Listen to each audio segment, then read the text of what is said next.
Very soon we will all see the building of the third temple.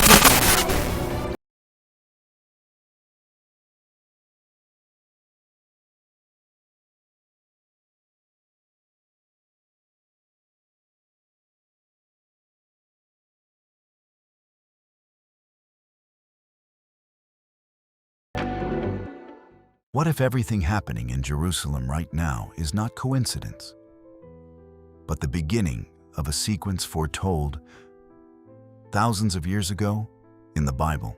Jerusalem is entering the season of Rosh Hashanah under a weight that feels different from anything in recent memory. This is supposed to be a sacred turning point, the beginning of the Jewish New Year, a time when reflection replaces distraction and repentance takes priority over routine. It marks the opening of the Days of Awe, a 10-day period deeply rooted in Jewish tradition, where individuals are called to examine their lives, confront their actions, and prepare themselves for divine judgment. In normal years, this period carries a quiet intensity, a solemn atmosphere that settles gently over the city. But this year, something has shifted. The stillness has been replaced by tension, and the sense of reverence has been overshadowed by a growing awareness that the environment surrounding these holy days is no longer stable. Reports from major international outlets such as Reuters and Al Jazeera throughout 2025 and into early 2026 have consistently pointed to increased security presence across Jerusalem during key religious periods. These reports describe heightened surveillance, expanded checkpoints, and a visible reinforcement of military and police forces across sensitive zones, especially in and around the Old City. This is not an abstract concern. It is visible in the daily movement of people, in the way crowds gather more cautiously, in the subtle hesitation that accompanies even routine actions. The city is not erupting in chaos, but it is not at ease either.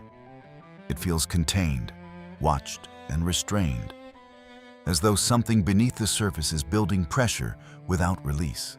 What makes this moment particularly striking is not simply the presence of tension, but the convergence of tension with sacred timing. Jerusalem has always existed at the intersection of faith and conflict, but there are periods when that intersection becomes more pronounced. This appears to be one of those periods. The closer the city moves toward Rosh Hashanah, the more noticeable the shift becomes. Conversations grow quieter, gatherings become more deliberate, and the emotional tone changes. People are not just preparing spiritually, they are reacting to an atmosphere that feels uncertain and heavy. The psychological landscape mirrors the physical one. There is no singular event that defines the tension, but rather a collection of signals that together create a sense that something significant is unfolding. In this context, prayer itself begins to change in meaning.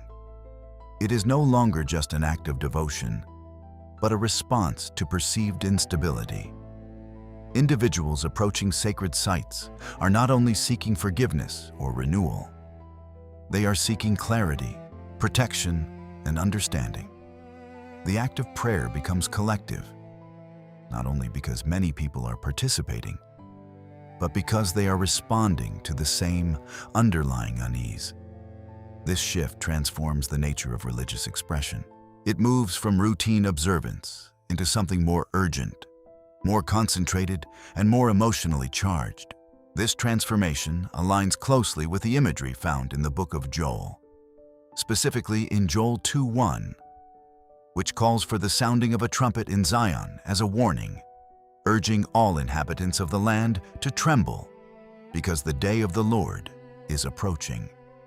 This verse is traditionally interpreted as a call to awaken, to recognize that a moment of significance is near, and to prepare accordingly. In a setting where alarms, both literal and symbolic, are already present, the resonance of this passage becomes difficult to ignore. The idea of a warning, not necessarily of immediate destruction, but of impending change, begins to feel less like ancient language and more like a present reality. The significance of this moment is further intensified by the dual nature of Jerusalem itself. It is not simply a city.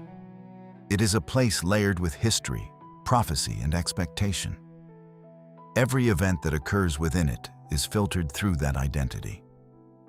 A security increase in another city might be seen as precautionary. In Jerusalem, it is interpreted through the lens of decades of conflict and thousands of years of religious significance. A gathering of people might be viewed as normal elsewhere, but here it carries symbolic weight. This amplification effect means that even moderate changes in the atmosphere can take on deeper meaning. At the same time, the broader regional context cannot be separated from what is happening within the city. Political tensions remain unresolved, diplomatic relations are strained, and the global environment is marked by economic uncertainty and shifting alliances. These external pressures feed into the internal atmosphere of Jerusalem, creating a feedback loop where local events are influenced by global dynamics, and global reactions are shaped by local developments. The result is a situation where the city becomes both a focal point and a reflection of wider instability. What is particularly important to understand is that none of these elements, taken individually, are unprecedented. Jerusalem has experienced heightened security before. It has hosted large gatherings during religious festivals for generations. It has existed within geopolitical tension for decades. But what distinguishes this moment is the way these elements are aligning simultaneously, within a compressed period of time, and in direct proximity to one of the most spiritually significant periods in the Jewish calendar. This alignment creates a sense of pattern, and it is this sense of pattern that begins to influence perception. Human perception is not shaped only by facts, but by the relationships between those facts. When events occur close together, especially in a place already associated with prophetic meaning, they are naturally interpreted as connected. This does not necessarily mean they are connected in a causal sense, but it does mean they are experienced as part of a larger narrative. In Jerusalem, narrative matters. It shapes how people respond, how they interpret, and how they prepare for what may come next. As Rosh Hashanah approaches, the city does not relax into celebration. Instead, it braces. The usual rhythm of life continues on the surface. Markets remain open, families gather, and daily routines are maintained. But beneath that surface, there is a growing awareness that this moment feels different. It is not defined by a single dramatic event, but by a collection of subtle shifts that, when combined, create a powerful impression. The sense is not that something has already happened, but that something is about to. This distinction is crucial. Jerusalem is not in crisis, but it is not in equilibrium either. It exists in a state of anticipation, where the absence of immediate catastrophe does not eliminate the presence of concern. This is the space where interpretation begins to deepen. When people sense that the present moment carries unusual weight, they begin to look for meaning beyond what is immediately visible. They turn to history, to tradition, and, for many, to scripture. In this way, the atmosphere of Jerusalem during this period becomes more than just a backdrop. It becomes an active element in the unfolding narrative. It shapes behavior, influences perception, and frames the significance of everything that follows. The sacred timing of Rosh Hashanah does not exist in isolation. It interacts with the surrounding tension, amplifying its meaning and transforming the way it is experienced. As the atmosphere in Jerusalem grows heavier and more focused, the response from the people does not remain passive. It begins to take visible form. In the days immediately leading up to Rosh Hashanah and Yom Kippur, something remarkable unfolds at one of the most sacred locations in Judaism. More than 50,000 Jewish worshippers gather at the Western Wall during the late hours of the night to recite Selisho prayers. This number is not speculative. It has been reported and confirmed by sources such as the Times of Israel and Jewish News Syndicate, both of which describe the turnout as one of the largest in recent years. What makes this gathering significant is not only its size, but its nature. This is not a planned spectacle designed for media attention. There is no central stage, no coordinated messaging, and no political agenda guiding the event. Instead, it emerges organically, driven by a shared impulse that seems to be spreading across different segments of society at the same time. People arrive not because they are instructed to, but because they feel compelled to. That distinction matters. It transforms the gathering from a public event into a collective response. The Selisho prayers themselves are not new. They have been recited for centuries as part of the preparation for the high holy days. Traditionally, they are whispered in synagogues, spoken in quiet reflection, and carried out within smaller communities. What is different here is the scale and intensity. Tens of thousands of individuals, representing a wide range of backgrounds, stand shoulder to shoulder in a confined space, unified by a single purpose. The diversity within the crowd is visible. Secular and religious Jews stand together. Younger generations stand beside elders. Locals stand beside visitors from abroad. Differences that often define identity and division seem temporarily set aside. This moment creates a powerful visual and psychological contrast with the broader world. In an era marked by fragmentation, where societies are often divided along political, cultural, and ideological lines, the image of such unity stands out. It does not arise from agreement on policy or shared external goals. It arises from a shared recognition of accountability before God. The focus is not outward, but inward. Each individual is engaged in a process of self-examination, yet they are doing so together. This creates a unique form of collective introspection.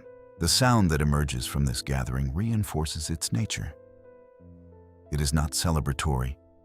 It is not loud in the way festivals are loud. Instead, it carries a tone of urgency. Voices blend into a continuous flow of prayer that extends into the night. The repetition, the rhythm, and the sheer number of participants create an atmosphere that feels concentrated rather than expansive. It is as if the focus of thousands of individuals is being directed toward a single point. This kind of collective movement has historical resonance.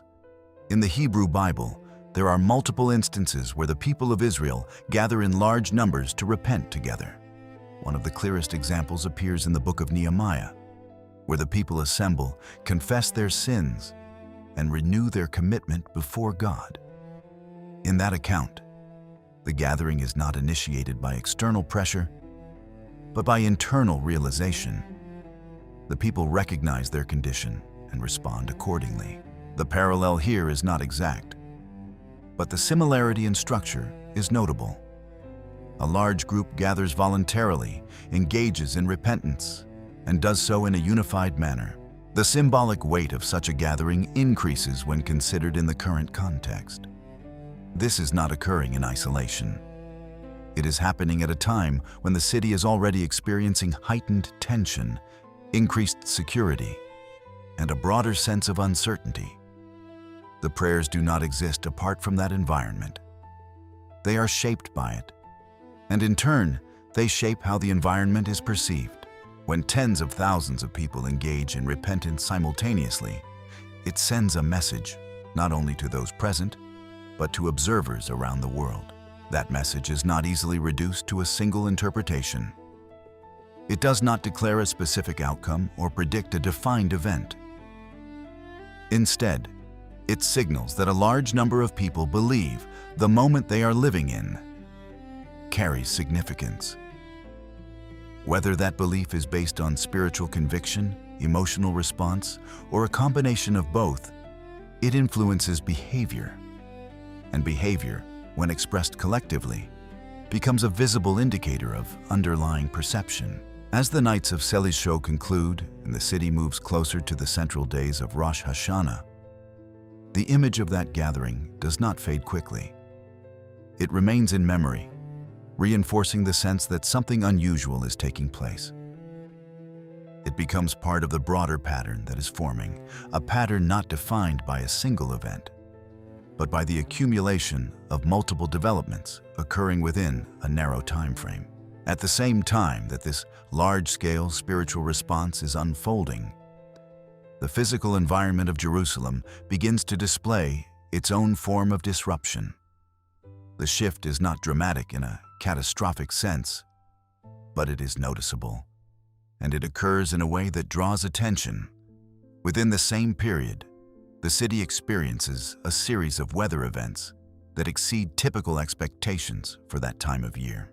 Heavy rainfall begins to fall in concentrated bursts rather than in the gradual patterns that are more common. According to data from the Israel Meteorological Service, later reported by the Jerusalem Post, rainfall levels during specific days surpass seasonal averages by a significant margin. This is not a matter of minor variation. The intensity of the rainfall is sufficient to overwhelm drainage systems in several areas, leading to rapid accumulation of water in streets and lower elevations. Areas that had recently been filled with people gathering for prayer are transformed into channels through which water moves quickly and forcefully. The visual impact of this transformation is immediate. Roads that were dry become reflective surfaces covered in flowing water. Pedestrian movement is disrupted as individuals seek higher ground or shelter. Traffic slows or halts entirely in affected zones. The change does not unfold slowly. It happens within a short period, reinforcing the sense of suddenness. Yet, despite the intensity of the rainfall, structural damage remains limited. Buildings do not collapse, and critical infrastructure continues to function. The disturbance is significant, but not destructive. In addition to the flooding, another phenomenon draws attention. In certain locations, the water itself appears altered in color. Runoff carries sediment and minerals from surrounding terrain, turning the water a darker, sometimes reddish or brown hue. From a scientific standpoint, this is a straightforward result of soil displacement caused by heavy rainfall. The explanation is well understood and supported by environmental data. However, perception does not rely solely on scientific explanation. The image of water, often associated with cleansing and renewal, appearing discolored and thickened, creates a different emotional response. This response is shaped by context. In a neutral setting, such a change might be noted and quickly dismissed. In Jerusalem, during a period already marked by tension and collective introspection, it carries more weight. It becomes part of a larger visual narrative. The environment no longer appears stable and predictable. It appears reactive, as though it is responding to the same pressures being felt by the people. Following the rainfall, the atmosphere does not return immediately to normal. Humidity remains elevated, creating a sense of heaviness in the air. Cloud cover lingers, reducing visibility and muting the brightness of the sky. The city seems to exist in a transitional state, not fully disturbed, but not fully restored. This in-between condition reinforces the psychological tone that has been building. It is not defined by crisis, but by imbalance. When multiple environmental changes occur in close proximity, the human tendency is to connect them. Each event, taken on its own, can be explained through established scientific processes. Rainfall patterns fluctuate. Flooding occurs under certain conditions. Sediment alters water color. Atmospheric changes affect humidity and visibility. None of these are unprecedented. However, when they appear together, within the same time frame and in a location already associated with heightened meaning, they begin to form a pattern in perception. Jerusalem amplifies this effect due to its geography and history. Built on a series of hills with ancient stone foundations, the city responds visibly to changes in weather. Water flows quickly along natural slopes, and variations in terrain influence how flooding develops. This physical responsiveness contributes to the overall impression of movement and change. The city does not remain static under pressure.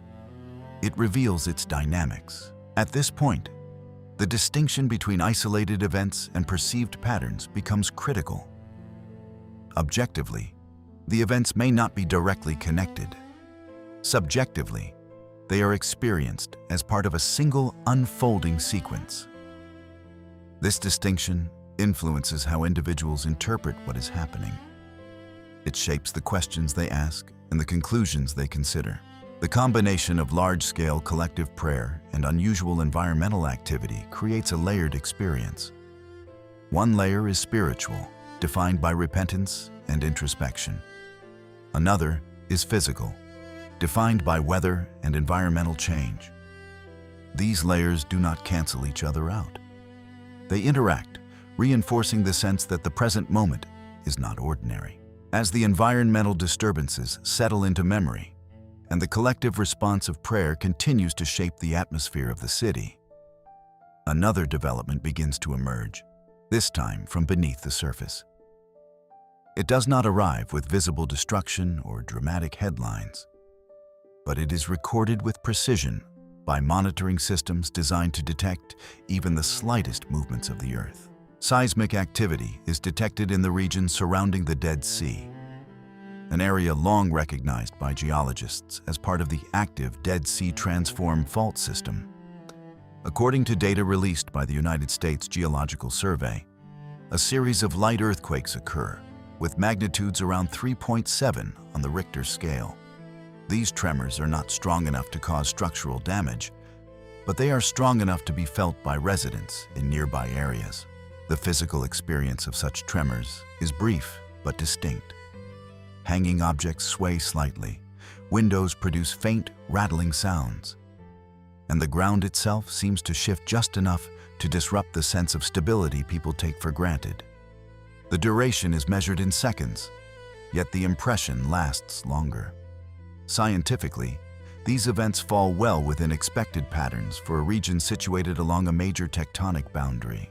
The African and Arabian plates interact along this fault line, releasing stress periodically through minor seismic adjustments.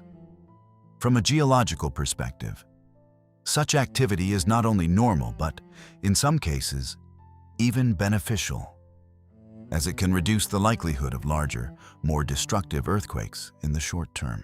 However, scientific explanation does not fully account for human perception. The timing of these tremors plays a crucial role in how they are interpreted. They do not occur in isolation. They occur after heavy rainfall, during a period of heightened social tension, and alongside large-scale gatherings of prayer. In this context, even a minor movement of the ground takes on amplified significance. The issue is not the magnitude of the tremor, but the fact that it occurs within an already sensitive environment. Jerusalem's proximity to historically active fault systems adds another layer to this perception. The region has experienced significant earthquakes in the past, events that are recorded not only in geological data, but also in historical accounts. This memory, whether conscious or subconscious, influences how current events are received. When the ground moves, even slightly, it serves as a reminder of what could happen, not just what is happening. It shifts attention from the present moment to the potential for future instability. The symbolic dimension of seismic activity is also difficult to ignore, especially in a place like Jerusalem. In biblical texts, earthquakes are frequently associated with moments of divine intervention or transition. In the New Testament, in the Gospel of Matthew chapter 24, Jesus describes earthquakes as part of what he calls the beginning of birth pains. This metaphor is important. Birth pains do not signify immediate destruction. They signify a process, a progression towards something that has not yet fully arrived. The emphasis is on transition rather than conclusion. When this framework is applied to the current situation, the interpretation shifts. The tremors are not viewed as isolated natural events, but as part of a sequence that may indicate movement on a broader scale. This does not mean that a specific outcome can be predicted, but it does mean that the context in which the tremors occur influences their perceived meaning. The ground remains intact, buildings stand, and daily life continues. Yet the awareness that the earth itself has moved introduces a subtle but persistent sense of unease. This unease does not escalate into panic. It remains controlled, measured, and largely internal. People continue with their routines, but the memory of the tremor lingers. It becomes another element in the accumulating pattern of recent events. Each element on its own may be manageable and explainable, but together they contribute to a broader perception that the environment, both physical and social, is not entirely stable. As attention gradually shifts from what is happening beneath the ground to what is happening above it, another form of movement becomes increasingly visible, not in nature, but in human behavior. While seismic activity reminds people of the forces beneath their feet, changes at one of the most sensitive locations in Jerusalem draw focus to decisions, policies, and actions that carry long-term implications. The Temple Mount stands at the center of this shift. It is one of the most contested and symbolically charged sites in the world. Revered in Judaism as the location of the first and second temples, and known in Islam as Haram al-Sharif, home to the Al-Aqsa Mosque and the Dome of the Rock. For decades, a delicate arrangement has governed activity at this site.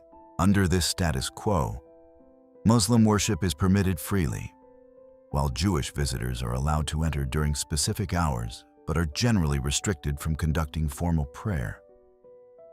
This arrangement has been maintained in order to minimize friction in an already volatile environment. Recent data, however, indicates a measurable change. According to reports published in 2025 by the Times of Israel, the number of Jewish visitors ascending the Temple Mount exceeds 76,000 over the course of the year. This represents an increase of more than 30% compared to the previous year. This is not a marginal fluctuation. It is a clear upward trend that suggests a shift in behavior rather than a temporary spike. The significance of this increase lies not only in the numbers, but in what those numbers represent. Increased presence leads to increased visibility. Practices that were once rare or discreet begin to appear more frequently. Reports indicate that Jewish prayer activity at the site, while still a subject of sensitivity, is becoming more open and more common.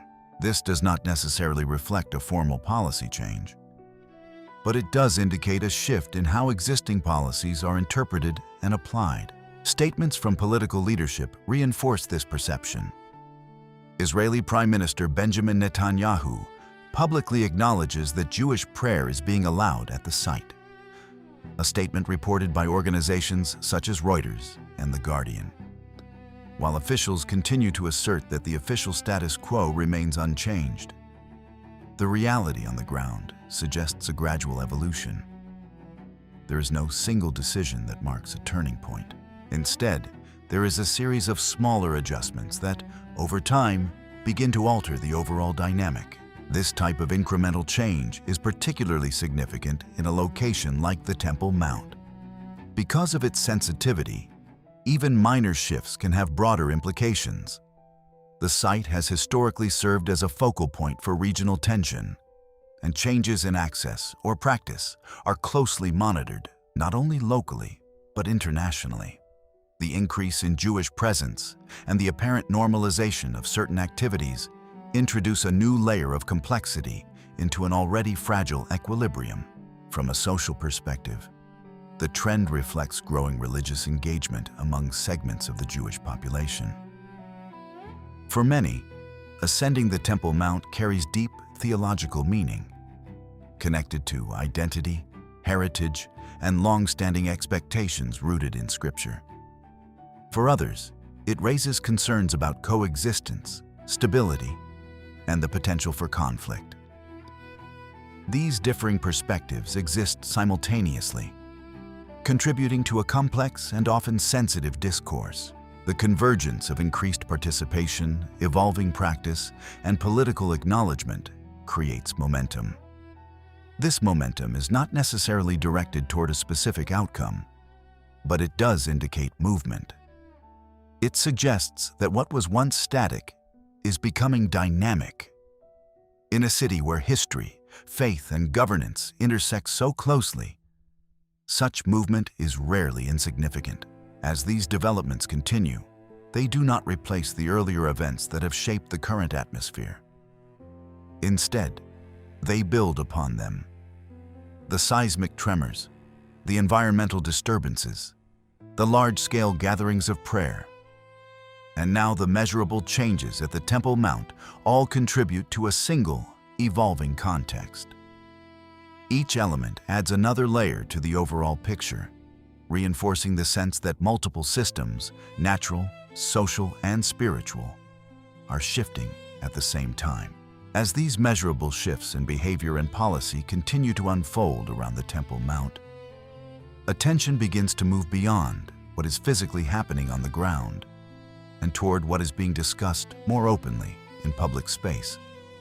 The change is not defined by construction activity, official announcements, or visible structural development.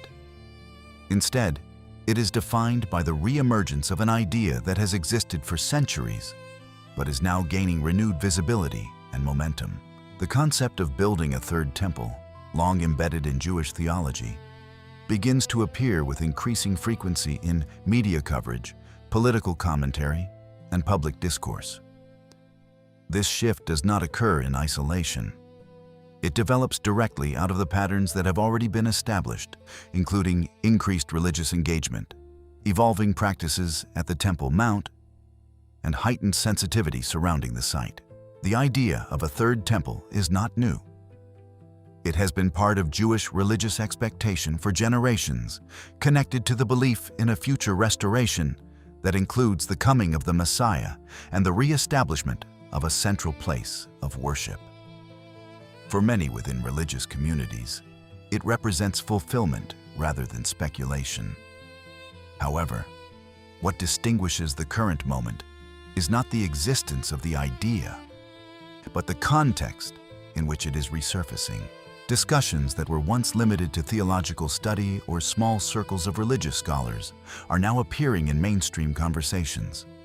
This transition from contained discourse to broader visibility marks a significant change in how the idea is positioned within society. Coverage from major international outlets such as BBC and Foreign Policy has highlighted the sensitivity surrounding any development connected to the Temple Mount. Analysts consistently emphasize that even minor shifts in access, practice, or public messaging can trigger strong reactions across the region. The reason for this is straightforward. The Temple Mount is not only a religious site, but also a geopolitical focal point.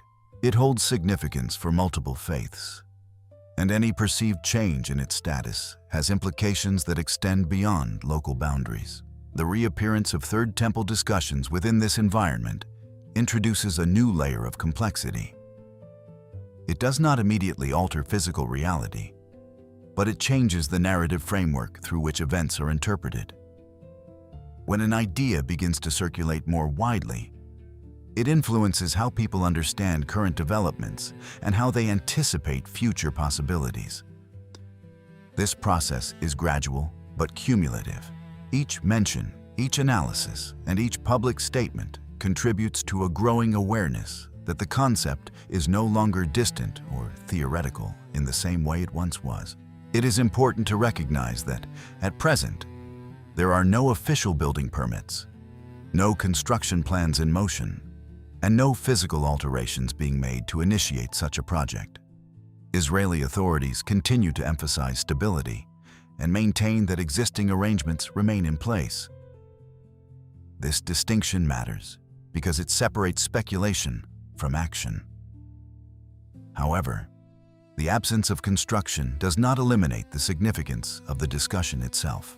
In many cases, ideas precede action. They shape perception, influence policy direction, and prepare the ground for potential change long before any visible steps are taken. Within a biblical framework, the temple holds a central role in prophetic narratives, particularly in the books of Daniel and Revelation. These texts describe a future in which the temple is once again a focal point in a sequence of events that carry both spiritual and historical implications. Interpretations of these passages vary, and they are often subject to theological debate. However, the consistent element across interpretations is the importance of the temple as a symbolic and functional center within these narratives. This means that when discussions about rebuilding the temple gain traction, they are not viewed simply as architectural proposals, but as developments with deeper meaning. The current resurgence of this topic does not provide confirmation of any specific timeline or outcome. It does, however, indicate a shift in readiness to engage with the idea at a broader level. What was once considered distant or abstract begins to feel more immediate when it enters mainstream conversation. This shift in perception is subtle but significant. It changes the way people interpret surrounding events, including those that have already occurred. The connection between increased activity at the Temple Mount and the renewed focus on the Third Temple becomes more apparent when viewed as part of a continuous progression. Increased visitation leads to increased familiarity. Increased familiarity leads to normalization of presence. As presence becomes normalized, the range of acceptable discussion expands. Over time, topics that were once avoided or considered too sensitive begin to be addressed more openly. This does not guarantee that any particular outcome will follow, but it does indicate that the boundaries of discourse are shifting. At the same time, reactions to these developments remain varied. For some, the renewed discussion is seen as a positive step toward fulfilling long-held religious expectations.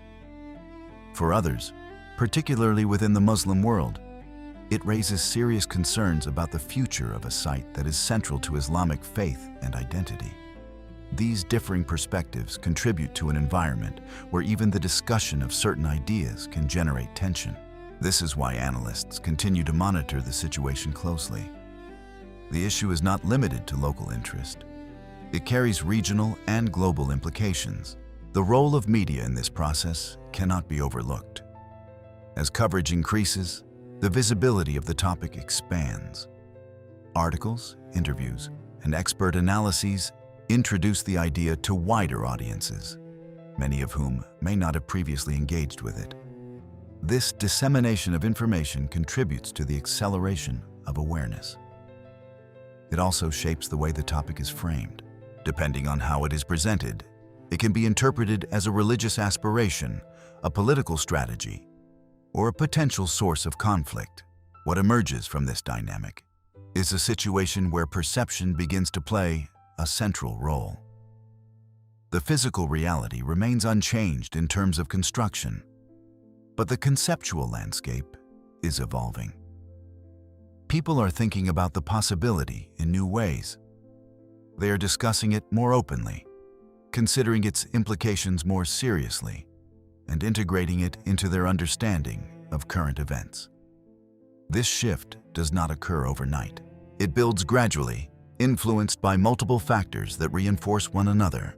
When placed alongside the other developments that have already taken place, including environmental disturbances, seismic activity, and large-scale collective prayer. The renewed focus on the Third Temple contributes to a broader pattern. Each element originates from a different domain, natural, social, or ideological, yet they converge within the same time frame and location. This convergence does not prove a direct connection between the elements, but it does create a context in which they are experienced as part of a single unfolding sequence. In this context, the distinction between coincidence and pattern becomes increasingly difficult to define. Each event can be explained within its own framework, but the alignment of multiple events invites a different kind of analysis. It encourages observers to look beyond isolated explanations and consider the possibility that the timing and interaction of these elements may carry additional significance. The discussion surrounding the Third Temple, therefore, becomes more than a theological topic. It becomes an indicator of changing conditions within Jerusalem and beyond. It reflects shifts in behavior, policy interpretation, and public discourse. It signals that certain ideas, once contained, are now entering a broader space where they can influence perception and potentially shape future developments. As the discussion surrounding the Temple Mount continues to expand, and the idea of the Third Temple gains visibility in public discourse, attention begins to shift once again, this time upward. What had been unfolding across the ground, through human behavior and natural disturbances, is now mirrored by a visual phenomenon in the sky that captures immediate attention. Reports begin to circulate among residents and observers describing an unusual sight above Jerusalem, an image that appears to show two suns positioned side by side. The primary sun remains clearly visible, while a second luminous form appears nearby, smaller but distinct enough to provoke confusion and concern among those who witness it. This phenomenon does not remain isolated to a few individuals. Images and descriptions spread quickly through social media platforms, local communication channels, and informal networks of observation. Some viewers report seeing the effect for only a brief moment, while others describe it lasting long enough to leave a strong impression. The consistency across accounts is not in duration, but in perception. What people believe they are seeing appears similar enough to generate a shared reaction. The immediate question that arises is whether this is an astronomical anomaly or something that can be explained through known atmospheric processes. Meteorologists and atmospheric scientists provide a clear explanation. The phenomenon is identified as a parhelion, commonly referred to as a sundog. According to descriptions provided by NASA, this optical effect occurs when sunlight passes through ice crystals suspended in high-altitude cirrus clouds. These crystals refract the light at specific angles, producing bright spots that can appear on either side of the sun. Under certain conditions, the effect can become particularly pronounced, creating the visual impression of multiple luminous bodies aligned along the same horizontal plane. From a scientific standpoint, the explanation is well established, repeatable, and supported by observational data. However, the clarity of the scientific explanation does not fully determine how the event is received by the public. The context in which the phenomenon appears plays a critical role in shaping interpretation. This is not occurring in a neutral environment. It is taking place in a city already experiencing heightened tension, large-scale gatherings of prayer, environmental disturbances, and ongoing discussions about sensitive religious and political issues. In this context, perception is influenced not only by what is seen, but by everything that has recently occurred. The image of two suns in the sky introduces a visual disruption to what is normally a stable and predictable element of daily life. The sun is a constant reference point, a singular source of light that defines the passage of time and the structure of the day. When that singularity appears to be duplicated, even temporarily, it challenges the expectation of order. This disruption does not need to be physically dangerous to have an impact. Its significance lies in how it alters perception. Historically, celestial phenomena have often been interpreted as signs or omens. Eclipses, comets, and unusual atmospheric displays have been recorded across cultures and time periods as events that carry meaning beyond their physical properties. This pattern of interpretation does not depend on scientific understanding. It emerges from the human tendency to seek meaning in unusual occurrences, especially when those occurrences take place during periods of uncertainty or change. In the context of Jerusalem, this tendency is amplified. The city's identity is deeply connected to theological narratives and historical memory. Events that occur within it are rarely viewed as purely random. They are often considered within a broader framework that includes religious texts, historical precedents, and symbolic associations. When a phenomenon appears in the sky during a time already marked by heightened awareness, it becomes part of that framework. The reaction to the two suns reflects this dynamic. Some observers interpret the image as a warning, suggesting that it signals instability or transition. Others view it as a sign, indicating that a significant moment is approaching. These interpretations vary, but they share a common foundation. They treat the phenomenon not only as an optical effect, but as something that carries potential meaning. Biblical references contribute to this interpretive layer. In the book of Joel, chapter 2, verse 31, it is written that the sun will be turned to darkness and the moon to blood before the great and terrible day of the Lord. This passage has been discussed and analyzed for centuries, often in connection with celestial events. While the current phenomenon does not match the description provided in that verse, the association between unusual signs in the sky and significant moments in biblical narratives remains strong. The presence of any unexpected visual event in the sky can activate these associations, even if the details do not align exactly. It is important to maintain clarity regarding the physical reality of the situation. There is no evidence of any change in the sun itself. There is no indication of altered solar behavior, increased radiation, or astronomical anomaly beyond the atmospheric conditions that produce the parhelion effect. The event remains within the boundaries of known science. It does not pose a direct threat to safety or stability.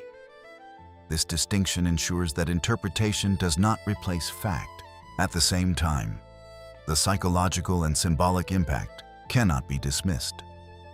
The meaning assigned to an event is not determined solely by its physical properties. It is shaped by context, timing, and the framework through which it is viewed. In this case, the timing is particularly significant. The phenomenon appears during a period when multiple other developments have already drawn attention to the city. It does not occur in isolation. It becomes part of an existing pattern. That pattern now includes human behavior, environmental conditions, seismic activity, shifts in public discourse, and a visual anomaly in the sky. Each of these elements originates from a different domain, yet they converge within the same time frame.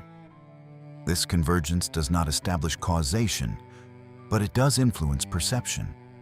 It encourages observers to consider whether the alignment of these events carries meaning beyond coincidence. The presence of the two suns contributes to this consideration by introducing a visual element that is immediate and difficult to ignore. Unlike policy changes or statistical trends, which require analysis to understand, a visual phenomenon can be experienced directly. It does not need explanation to be noticed. This immediacy increases its impact. People do not need to read reports or interpret data to engage with it. They see it, and they react to it. As this reaction spreads, the phenomenon becomes part of the broader narrative surrounding Jerusalem at this moment. It is discussed alongside other developments, compared with historical examples, and interpreted through various frameworks. Some emphasize the scientific explanation, reinforcing the idea that the event is natural and predictable. Others focus on the timing and context, suggesting that its appearance may hold symbolic significance. This divergence in interpretation does not resolve into a single conclusion. Instead, it reflects the complexity of the situation. The same event can be understood in different ways, depending on the perspective applied.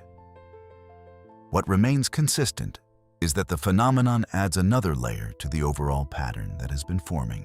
By this stage, the pattern is no longer defined by individual events, but by their accumulation. The environment has shifted. The ground has moved. Human behavior has changed. Public discourse has evolved, and now the sky itself has presented an unusual image. Each element reinforces the others, creating a sense that multiple systems are undergoing change at the same time. The significance of this convergence lies not in any single event, but in the way they interact. When events from different domains align within a narrow window of time, they create a context that invites deeper analysis. The question that emerges is not whether each event can be explained independently, but whether their alignment suggests a broader movement that is still unfolding. As each of these developments has unfolded, it has become increasingly clear that none of them exists in isolation. Heavy rainfall can be explained through meteorological data. Seismic tremors can be understood through geological processes. Atmospheric phenomena such as parhelion are well documented in scientific literature. And shifts in policy or behavior at sensitive religious sites follow recognizable political and social patterns. When examined individually, each event remains within the boundaries of established explanation. There is no single element that, on its own, demands a conclusion beyond what is already known. However, the situation changes when these elements are no longer viewed separately, but as part of a single time frame in a single location. What defines the current moment is not the intensity of any one event, but the convergence of many different types of events occurring almost simultaneously. Natural systems, human decisions, and collective behavior have all shown signs of movement within a compressed period. This convergence creates a layered effect. It does not produce immediate destruction or visible collapse, but it generates a sense of pressure that is difficult to ignore. Jerusalem continues to function. Daily life proceeds, infrastructure remains intact, and there is no declaration of crisis. Yet beneath that continuity, there is a growing awareness that multiple systems are shifting at once. This type of situation does not fit the pattern of sudden catastrophe. It aligns more closely with gradual buildup. The changes are not explosive, but cumulative. Each new development adds weight to the previous ones, reinforcing the perception that the current period carries unusual significance. The city is not breaking apart, but it is not entirely stable either. It exists in a state where equilibrium feels uncertain, not because it has already been lost, but because it appears to be under strain. This framework corresponds closely with the description found in the Gospel of Matthew chapter 24, where Jesus refers to earthquakes, disturbances, and other signs as the beginning of birth pains. The meaning of this comparison is specific. Birth pains do not represent the end of a process.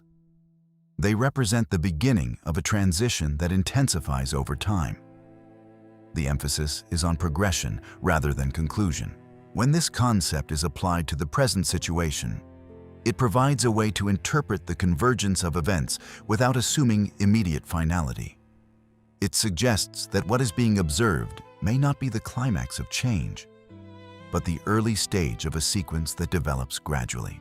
In this context, the focus shifts from identifying a single cause to recognizing a pattern of alignment. The question is no longer whether each event can be explained. The explanations exist and remain valid. The question becomes whether the timing and interaction of these events indicate that the current moment is part of a larger progression. This is not a question that can be answered through a single data set or a single perspective. It requires consideration of how different elements interact within the same environment. Jerusalem, due to its historical, religious, and geopolitical significance, amplifies this type of convergence. Events that might pass with limited attention in other locations are interpreted differently here. The city functions as a point where symbolism and reality intersect. This intersection means that perception plays a larger role in shaping response. When multiple developments occur at once, they are not only recorded, they are interpreted within a broader narrative that includes history, faith, and expectation. At this stage, the accumulation of events forms a structure that is difficult to reduce to coincidence alone, yet not definitive enough to confirm a specific outcome. This ambiguity is what sustains attention. It keeps observers engaged, analyzing, and attempting to determine where the current moment fits within a larger timeline. The absence of a clear conclusion does not diminish the significance of the pattern. In many cases, it increases it, because it leaves open the possibility that further developments may follow. As this pattern continues to take shape, the central issue becomes one of position. It is not only about what is happening, but about where these events are situated within a broader sequence. Are they isolated occurrences that will eventually disperse, allowing conditions to return to a stable baseline? Or are they early indicators of a process that has already begun and will continue to develop over time?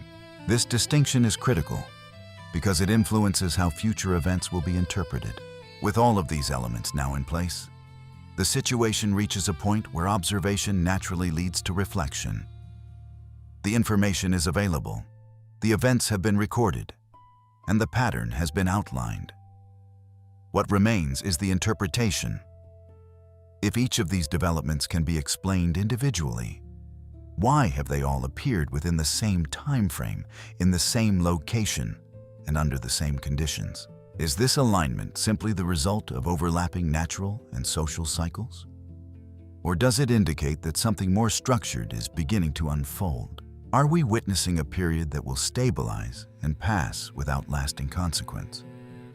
Or are these the initial stages of a shift that will only be fully understood in hindsight? And in a city where history has repeatedly shown that small changes can lead to significant outcomes, how should this moment be viewed? What do you think is really happening in Jerusalem right now? Please let me know your thoughts in the comments. If you found this video even a little interesting, I would truly appreciate it if you could give it a like and subscribe to the channel. Thank you very much for watching until the end.